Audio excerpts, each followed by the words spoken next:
Ngikhuleke emakosini onke avakashele u-anti namhlanje.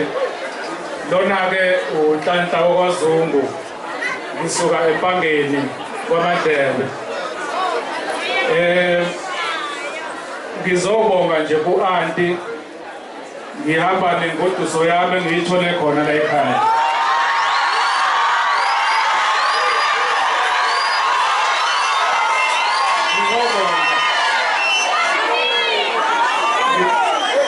Uthi Mapholoba umsebenzi wenzayo mkhulu kakhulu.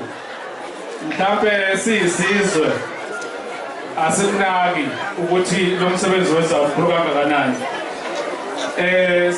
Nje sonke ukuthi sifake isandla ukuthi sikwazi ukuthi sikulekelele ukuqhuba lo msebenzi ngoba kukhona ingxenye enkulu oyidlalayo.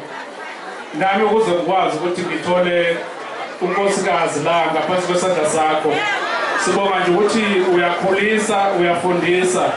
Inhlonipho engiyibonile nganelile yona, yingakho nje ngafike ngaqosha imbali leseduze kwami namhlanje yakhona la endaweni.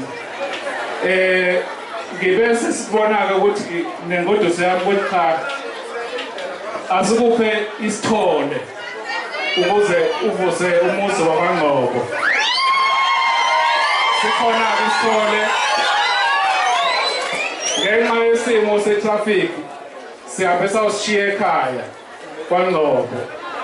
Siyabonga kakhulu, uqhubeke njalo uyibambe. Siyabonga.